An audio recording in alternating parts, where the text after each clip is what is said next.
अमावस की रात थी। हवाएं सन्नाटे को चीरती हुई चल रही थीं। दूर कहीं से किसी तांत्रिक की रहस्यमयी हंसी जंगल में गूंज रही थी। उसी वीराने में राजा विक्रमादित्य अपने वचन को निभाने अकेले निकल पड़े। श्मशान के पार एक ऐसा भूतिया जंगल था जहां हर अमावस की रात एक विशाल वटवृक्ष के नीचे कोई आत्मा रोती थी। राजा के साथ न कोई सैनिक था, न कोई रक्षक, सिर्फ उनकी तलवार और उनका निडर मन। जैसे ही विक्रम जंगल में प्रवेश करते हैं, एक बूढ़ा तपस्वी सामने आता है, आंखें बंद, लेकिन आवाज में बिजली की गूंज।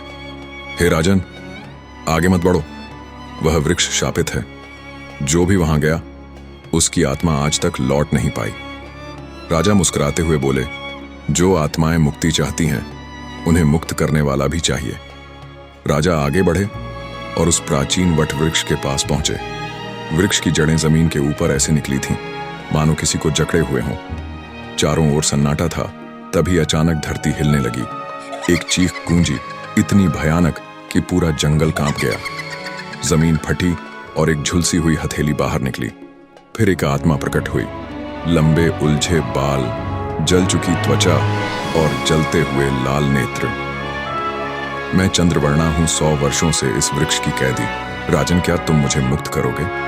चंद्रवर्णा की कहानी रोंगटे खड़े कर देने वाली थी। वह किसी समय की रानी थी, लेकिन उसके अपने पति राजा बना तांत्रिक ने उसे लालच में जिंदा जलवा दिया। उसकी आत्मा को इस वृक्ष में बांध दिया गया ताकि उसकी शक्ति को वह तांत्रिक सदा के लिए कैद कर सके। मेरी आत्मा के टुकड़े इस जंगल में बिखरे हैं। उन्हें एकत्र कर विशेष मंत्र पढ़ा जाए, तभी मैं मुक्त हो पाऊंगी। राजा ने तलवार पर हाथ रखते हुए कहा, मैं तब तक चैन से नहीं बैठूंगा जब तक तुम्हारी आत्मा को मुक्ति न दिला दूं।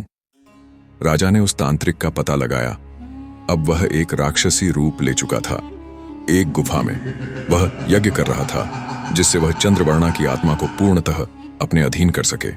राजा ने चुनौती दी और शुरू हुआ एक भयानक युद्ध मंत्रों और तलवारों का। अंततः जैसे ही अंतिम मंत्र उच्चारित हुआ, प्रकाश की एक तेज किरण गिरी और चंद्रवर्णा मुक्त हो गई। हे राजन, एक रानी की आत्मा आज आपके कारण मुक्त हुई है। आपका यश अमर रहेगा। वह प्रकाश बनकर आकाश में समा गई। शापित वृक्ष के चारों ओर की हवाएं अब शांत थीं। वह वृक्ष जो कभी एक बंदी गृह था, अब पूजा का स्थान बन चुका था। राजा विक्रम ने न केवल एक आत्मा को मुक्त किया, बल्कि इतिहास में अपना नाम अमर कर लिया।